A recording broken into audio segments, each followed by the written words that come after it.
ځکه حدیث مبارک کې راځي نبی علیہ الصلوۃ والسلام فرمایي حدیث قدسی دی الله تبارک وتعالى فرمایي وای د مؤمن د پاره چې ما په جنت کې کوم نعمتونه تیار کړی دي تر اوسه پورې سترګو لیدلی نه دي وګونو اوریدلی نه دي او د یو انسان په تصور کې داغه خیال هم نشي راتلی د انسان په ځړ کې داغه تصور او خیال هم نشي راتلی داسې نعمتونه الله تبارک وتعالى د مؤمن د پاره په جنت کې تیار کړی نو جبرئیل علیہ الصلوۃ والسلام فرمایي الله دا کوم نعمتونه چې په جنت کې دي کوم انسان چې د دې نعمتونو نه خبر شونه ضرور به د جنت ته ځان را رسي بیا ورته الله تبارک وتعالى فرمایي جبرئیل لاړ شه د جهنم تماشا وکړه جهنم وینا جبرئیل علیہ الصلوۃ والسلام لاړو د جهنم ننداره وکړه او د جهنم هغه ووري ولیدو د جهنم هغه بړکای ولیدله د جهنم هغه غصه ولیدله داغه عذابونه ولیدل چې واپس راغی الله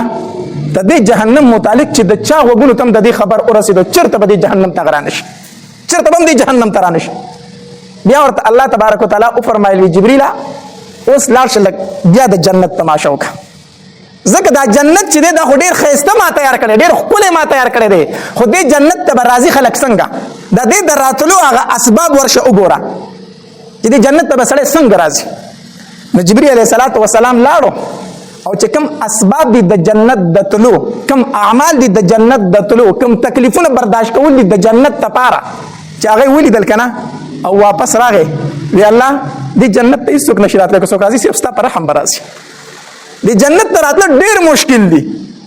ځکه چې د جنت ته راتله په تکلیفونو باندې دي په مصیبتونو باندې دي څه تکلیفونه د شریعت دي او څه تکلیفونه هسې په انسان باندې راشي لکه مونځ کول د ورځې 15 ټیمه دا به چې ته وایې ګران کار دی که نه غرمه خلک خوبونه کوي ته به په غرمه کې پاسې جومات ته به مانځله راځي لنډې لنډې شپې دي خوب به دې لا پوره شوی نه بیا به مانځله پاسې په ژمي کې یخې شپې د سهار مانځله به پاسې مسجد ته به راځي سخته ګرمي به وي تږی به وي وږی به وي خو روژه به نیسي دا تکلیفونه نه دي روژه به نیسي دارنګې بدني تکلیفونه هم په انسان باندې ډېر شی راځي که نه ته به دا ټوخی دی بل مرض دی غریبي ده بل مرض دی بل مرض دی دا تکلیفونه په انسان راځي نه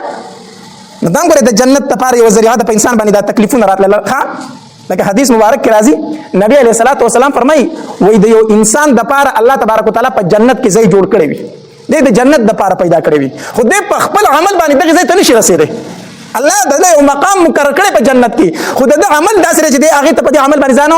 نشي رسولی نو الله تبارک وتعالی په ده باندې تکلیفونه راولي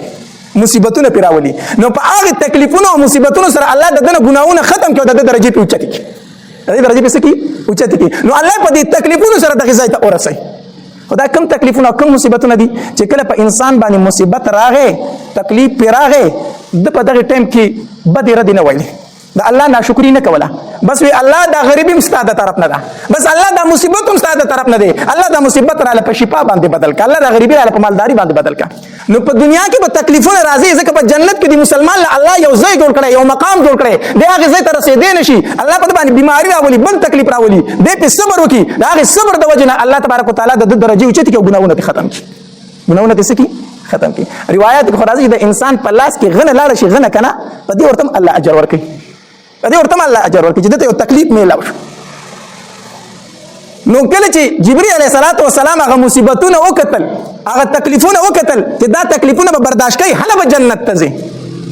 ځکه حدیث مبارک کې راځي وایي جنت الله په تکلیفونو باندې پټ کړی دی حدیث مبارک کې راځي نبی علیہ السلام فرمایي خبردار د الله سودا ګوره ګرانه ده د الله سودا څه ده ګرانه ده د الله سودا ارزانه نه ده جنت ګټل داسې آسان کار نه دی تکلیف په برداشت کوي زموږ استاد به فرمایي دا سدلون خو الخیرات خو نه ده چې هر سړی دې ورته ځي تکلیفونه به برداشت کوي نو جبرئیل علیہ الصلوۃ والسلام چې هغه تکلیفونه وکتل که نه او واپس راغی وی الله دې جنت ته تله ګران دي صرف ستا په رحم به ورته خلک ځي